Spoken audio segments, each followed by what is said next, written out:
Hey guys, it is Saturday, May 4th. Bitcoin's had an amazing rally. We're back to 63,500. And I just want to give you my outlook now in the next 18 months because I think we're in a really good position.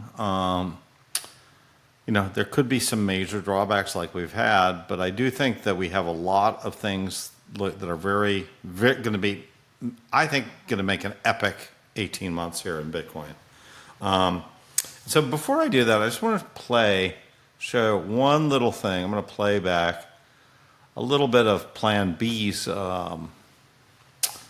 stuff, which I usually don't like, but I think this is kind of interesting. So I'm going to just play this. In line with diminishing returns, or will price indeed follow the stock to flow model again, and will there be exponential returns again? You know my answer. I think stock to flow is still valid. I think we will have exponential returns at least until 50% adoption, and we're now at somewhere between 1 and 10%. So far away from that 50% adoption. I think exponential returns are what we're going to see. Okay, next chart. The Bitcoin market cycle, and everybody was watching for that red dot. If it would turn to yellow, it did not. So the bull market continues. I know the emotions are very different. I know some think the bull market's over already, but that's exactly why we use models to fight against emotion. And the on-chain, this market cycle indicator is based on the on-chain transactions signal that we are still in a bull market, despite this little dip. And note, by the way, that here's a dip as well. Here's a dip as well. It's very similar. Here's a dip. Here's a dip. So red doesn't mean there won't be dips. In fact, 25% dips are quite normal in a bull market. So better get used to it. There might be more. But the good thing is red will continue. Okay. So anyway, so that's Plan B's. And I think, look, the bottom line is Plan B is saying that we're in a bull market. I think we're in a bull market. We've gone from the low of 15,000, 16,000, let's call it, to, close to 70,000 right now, 67, 63,000. I think we could easily go up another 4 to 5x from here. That would put us at 250,000. And it could be as much as 500,000. And I think if I had to pick a spot at what this happens, I think we're going to probably get the most of it by the end of 2025, right? So yeah, maybe it keeps on going until 2026. But the next 18 months, I think, are going to be, could be really amazing. Could be absolutely spectacular. Somewhere between, 4x and 8x the return from where we are today. So that's just the bull market thing. Now, what else do I think gives me a lot of bullishness? Well, obviously the ETFs, right? So I think in addition to the fact that we're on sort of this bull market, we have the ETFs that are they're really just starting to kick in. And we saw yesterday we had GBTC with the first positive inflow day ever.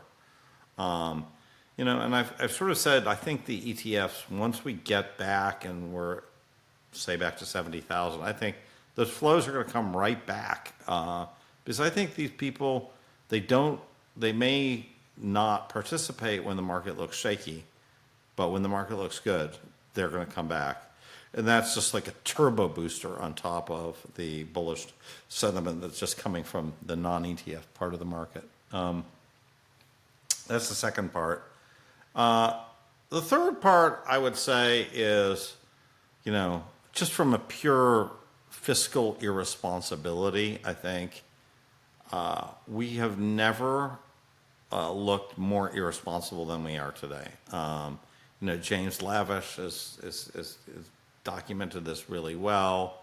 Larry Lepard has documented this. Lynn Alden has talked about it. But, look, we're definitely in kind of this, I would say, sort of the end game of fiat here.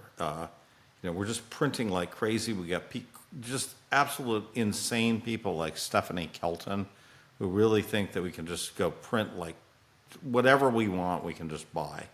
And that won't have any impact on inflation or anything. And she uses the example of World War II to show how great things are when we just go spend like drunken sailors on something like, the war effort.